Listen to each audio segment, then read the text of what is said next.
అఖిల భారత కాంగ్రెస్ కమిటీ ఉపాధ్యక్షులు మనందరి ప్రియతమ నేత భావి ప్రధాని శ్రీ రాహుల్ గాంధీ గారికి, అఖిల భారత కాంగ్రెస్ కమిటీ ప్రధాన కార్యదర్శి పెద్దల దిగ్విజయ్ సింగ్ గారికి,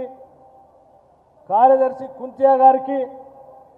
అధ్యక్షులు ఉత్తమ్ కుమార్ రెడ్డి గారికి, కౌన్సిల్లో ప్రతిపక్ష నాయకులు షబ్బీర్ అలీ గారికి, అసెంబ్లీలో ప్రతిపక్ష నాయకులు జానారెడ్డి గారికి, అలాగే వేదిక మీద ఉన్నటువంటి కాంగ్రెస్ పార్టీకి సంబంధించిన అతిరథ మహారథులందరికీ, ముఖ్యంగా ఈ జిల్లాకు సంబంధించినటువంటి పెద్దలు జగ్గారెడ్డి గారు, దామోదర్ రాజనరసింహ గారు,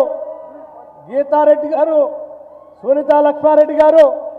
స్థానికంగా ఇంత పెద్ద సమావేశం ఏర్పాటు చేసినటువంటి స్నేహితులారా, అనేక గ్రామాల నుంచి ఈ సమావేశానికి ఇచ్చేసినటువంటి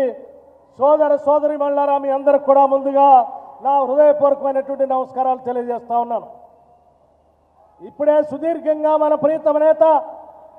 ఈ రాష్ట్రంలో జరుగుతున్న అనేక రకాలైనటువంటి అకృత్యాల గురించి చాలా చక్కగా వివరించారు. నేను కేవలం మూడు అంశాలు చెప్పి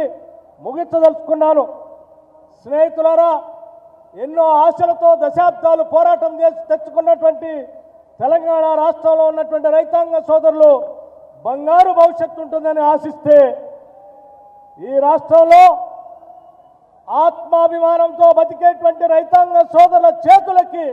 సంఖ్యలు వేసి నడి బజార్లో అరెస్ట్ చేసి తిప్పినటువంటి ఈ ప్రభుత్వం ఈ రాష్ట్రంలో అవసరమా అని చెప్పి మీ అందరిని నేను ప్రశ్నిస్తా ఉన్నాను. ఉద్యమానికి ఊపిరిపోసి, తెలంగాణ వాదం కోసం ఊపిరిపోసి, అనేక మంది అగ్నికి ఆహుతై, అనేక మంది పోరాటాలు చేసి తెచ్చుకున్నటువంటి ఉస్మానియా యూనివర్సిటీకి సంబంధించిన విద్యార్థులు